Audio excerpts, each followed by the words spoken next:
Hi, good morning, and welcome to the ZP vlog and podcast. And we do this at 8 a.m. Every London, but this week it's rather busy, so unfortunately we have come on 30 minutes early. But we like to do this kind of live streaming vlog and podcast and really just kind of go through the news for this week. So let me sort of jump into it. I just say that we were in Swansea a couple of weeks ago. Swansea is a sort of small coastal town in South Wales. And there we were at a conference. It was kind of interesting there. That was a presentation on MIB, which is 2-methyl isoborneol. Now, this compound has kind of come up on my radar before because of a similar compound, or not similar compound, but an organic compound called geosmin. Now, geosmin and MIB, they're a problem, if I can put it that way, in salmon farming, especially in salmon farming. I think they call it RAS, which is this kind of recirculating water system where they try to grow up those sort of young salmon, but they get this molecule called MIB and geosmin, and these molecules kind of give an earthy taste to the fish, and it can kind of affect the quality of the salmon. So at ZP, we do a lot of biosensor development, biosensor manufacturing, and into that also comes kind of some of these interesting molecules and interesting applications. And so we just wanted to highlight that we did have capabilities of detecting geosmin and MIB. Going forward a little bit, something else that we have touched upon in the past, but at ZP we do have a really, excellent system called Julie. Julie is a cloud database for the sort of storage, sharing, and analysis of electrochemical data. And one of the features that Julie actually has is within electrochemistry, you have impedance spectroscopy. Impedance spectroscopy is super interesting, but sometimes you have to kind of, for various reasons, you have to develop what's called an equivalent circuit. And you say, sometimes people say, well, I don't know where to start with an equivalent circuit. Well, one way of starting is that Julie will actually look at your data and suggest an equivalent circuit to you. So what I want to say there is if you're doing impedance spectroscopy and you're a user of Julie, then you don't necessarily have to struggle to sort of think of your equivalent circuit. So great little feature in Julie there. As I say, we like to do this vlog and podcast every Sunday, and as I say, we just kind of go through on news and stuff that we've done in the week. At ZP, we've had this cortisol sensor for a while. I think it's one of the most kind of requested sensors that we have, and unfortunately, it can be linked to sort of some diseases. One of them is called Addison's disease. And Addison's disease does seem to be a sort of hormonal, or somebody has a sort of insufficient amount of hormones. When we were writing the article, we kind of realized, that cortisol was one of these hormones. And so the cortisol sensor, we've always kind of known it as a sort of stress marker, but actually it's also a marker of sort of adrenal insufficiencies. And so we just wrote up a quick sort of article around cortisol and its role and its indication of Addison's disease. Something that's been a little bit of a labor of love for quite a while has actually been a video on potentiostats at ZP. Obviously, we manufacture our own potentiostats. We're sort of big users, if I can put it that way, of potentiostats. And we really wanted to make a introduction to potentiostats. What I do particularly like about this video is, I think it's one of the first times I've seen people state, at least in video format, why do we even need a potentiostat? It's so often the case that people sort of just jump in and start talking about potentiostats without really giving any kind of indication as to why you would have that potentiostat, why you need that potentiostat. So at least we start off with the problem statement, and I think that's really a reflection of, at ZP we are industrial electrochemists, and our starting point is a problem statement, and so we do talk about why you need these potentiostats, the problems it overcomes, and then we go into talking about how a potentiostat actually works. And it was kind of interesting actually, because some of the comments then we got on YouTube were like, they liked it and they said it was, it's a simple introduction to potentiostats. And I thought, right, great, we've actually really hit the nail on the head here, because I think so often people just dive into this explanation on potentiostats. I think there's an assumption that you understand electrochemistry and maybe you understand electronics. And I think we sort of start off with the assumption that maybe you don't actually necessarily know either. And so when people say to us, oh yes, it's a simple explanation, I think, great, we really understood it. Because if you can't explain something simply, then I sort of wonder really if you really understand it. So really pleased with the feedback that we got on that particular video.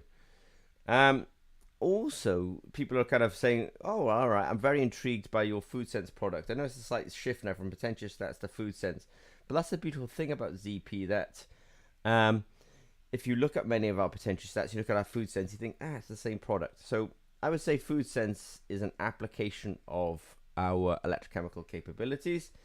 And as part of sort of people understanding what FoodSense can do, we've actually set up a couple of webinars on the 16th of May, when people can come in and register and get a free introduction and a free webinar, a live demo, should I say, of FoodSense.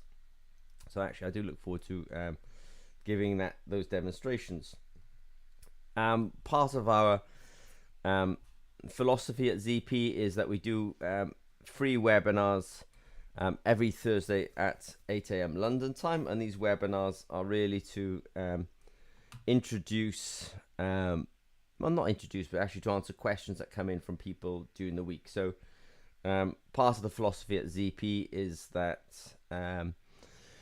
we are happy to answer questions and give people guidance, and if they can't necessarily afford to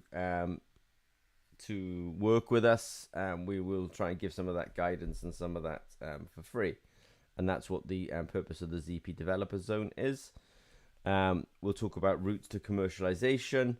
This week we talked about sensors for bioreactors. We talked about setting up a new lab and starting with biosensors. We talked about measuring HCT, hematocrit, and white blood cells. We talked about microneedles for interstitial fluid analysis. So we did do a lot of, let's say, coverage this week. I think, we spoke for 26 minutes. So these webinars can be quite considerable, let's say. But we like to give feedback to the community or free resources to the community, and that's what we do. I think something that's been a real labor I want to say love for us is actually we've been working with a really cool guy called Rob. Rob runs a channel called the 7 Pot Club, and Rob grows hot chilies. And Rob came across the FoodSense. In those days, it was called the Chili Pot, and he says it in his own videos. A little confusing because we have had a name change along the way. But Rob was kind enough to comment on one of our videos. We decided to do a collaboration together. Rob is really good. He's a great videographer, great editor.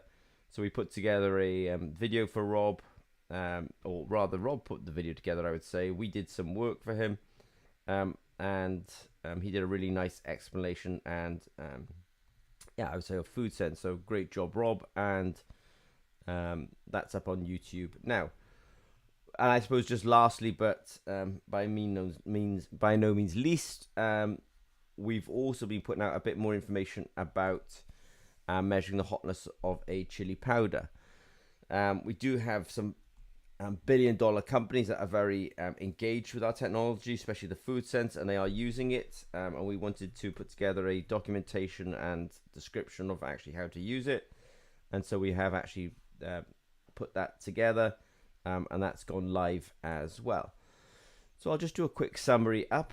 I love the fact that every week it can be quite packed, but this week we talked about detecting these two molecules that are indicative of bacteria and do cause problems in sort of water quality, because they can give a very earthy smell, taste to the water, and it's slightly off-putting for people. linked to our kind of deep geekiness, our deep tech geekiness, and we've also got our Julie database, which can do prediction of EIS equivalent circuits for people. So well done to the engineers on that. Then we sort of slightly change now over to cortisol sensors and say there are diseases. Cortisol is not just a marker of stress; it's also if you've got lack of some of these cortisol hormones, it's also an indicator of diseases. So we wanted to sort of highlight that. And I said it already, but it's been a long time coming. But we did want to do a video on potentiostats. We did it. I think we put it out 5 days ago, so it's been it's had a good uptake, and there's sort of so far 234 people have watched it, so it's good that we can sort of impact these kind of people through the channels. We are doing not a workshop, but webinars on the food sense, and so if anyone's interested in attending those, they're on the 16th of May. You can sign up for free. Of course, any questions, we do our ZP Developer Zone every Thursday at 8 a.m. London time, and that will happen again. It was great for Rob at Seven Pots Chili Club to feature us in his video this week. I'm kind of curious to think how many people actually he's had. So I'll just take a quick look, and he has had over 2,000 views in 2 days. So this is pretty cool. And then lastly, because of the uptake we've had, we're also putting out some more information about measuring the hotness of chili powders. So if you've got any questions of ZP, don't hesitate to reach out to us. And we did start this webinar this week, this vlog and podcast, I should say, a little bit earlier. We do like to do it live, but we had to start early because of there's a lot going on in the UK at the moment. Okay, so any questions, don't hesitate to contact us. Okay, thanks very much.